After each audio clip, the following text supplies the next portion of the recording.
తెలంగాణ రాజకీయాల్లో political hit ఒక్కసారిగా peaks కు చేరింది. గతేడాది నుండి సంచలనం సృష్టిస్తున్న ఫోన్ ట్యాపింగ్ కేసు ఇప్పుడు ఏకంగా గులాబీ బాస్ మాజీ సీఎం కేసీఆర్ ఇంటి గడప తొక్కింది. బీఆర్ఎస్ అధినేత కేసీఆర్ కు సిట్ అధికారులు అధికారికంగా నోటీసులు అందజేశారు. నందినగర్లోని కేసీఆర్ నివాసానికి వెళ్లిన అధికారులు ఆయన కుటుంబ సభ్యులకు నోటీసులు అందించారు. విచారణకు కేసీఆర్ సిద్ధంగా ఉండాలని పేర్కొన్నారు. ఇప్పుడు ఈ వార్త రాష్ట్ర వ్యాప్తంగా సెన్సేషనల్ గా మారింది.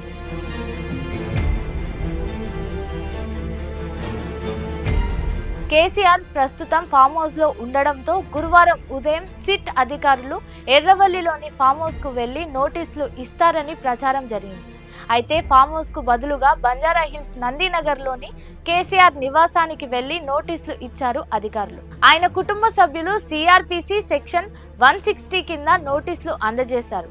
ఇక శుక్రవారం మధ్యాహ్నం 3 గంటలకు కేసీఆర్ ను విచారించాలని సిట్ నిర్ణయించింది. కేసీఆర్ వయస్సును పరిగణలోకి తీసుకుని ఆయనను పోలీస్ స్టేషన్ కు రావాల్సిన అవసరం లేదని వెసులుబాటు కల్పించారు. హైదరాబాద్ నగర పరిధిలో కేసీఆర్ ఎక్కడ అందుబాటులో ఉంటారో చెబితే అక్కడికే వచ్చి ప్రశ్నిస్తామని ఆ నోటీసుల్లో స్పష్టం చేశారు.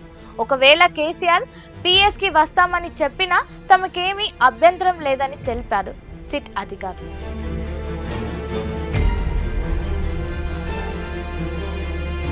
ఈ ఫోన్ ట్యాపింగ్ కేసులో సిట్ ఇప్పటికే అడుగులు వేగవంతం చేసింది.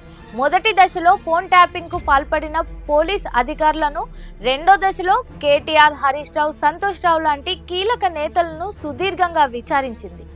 జైల్లో ఉన్న ప్రణీత్ రావు లాంటి అధికారులు వాంగ్మూలాలు, గతంలో సేకరించిన కీలక ఆధారాలు బట్టే ఇప్పుడు కేసీఆర్ ను ప్రశ్నిస్తున్నామని సిట్ నిర్ణయించినట్లు సమాచారం. నిఘా పరికరాల వినియోగం, ప్రతిపక్ష నేతల ఫోన్ ట్యాపింగ్లపై ప్రధానంగా విచారణ సాగనుంది.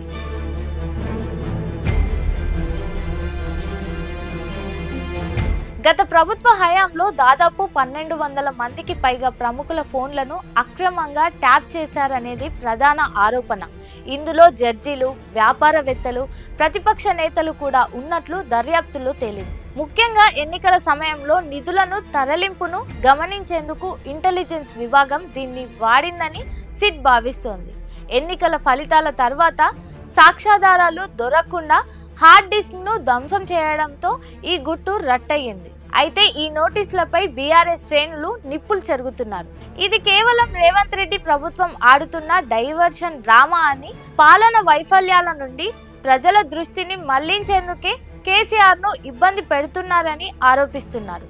ఇది లొట్టపీసు కేసు అంటూ కొట్టిపారేస్తున్నారు. మరి శుక్రవారం విచారణలో కేసీఆర్ ఎలాంటి సమాధానాలు ఇస్తారు అనేది ఇప్పుడు ఆసక్తి రేపుతోంది.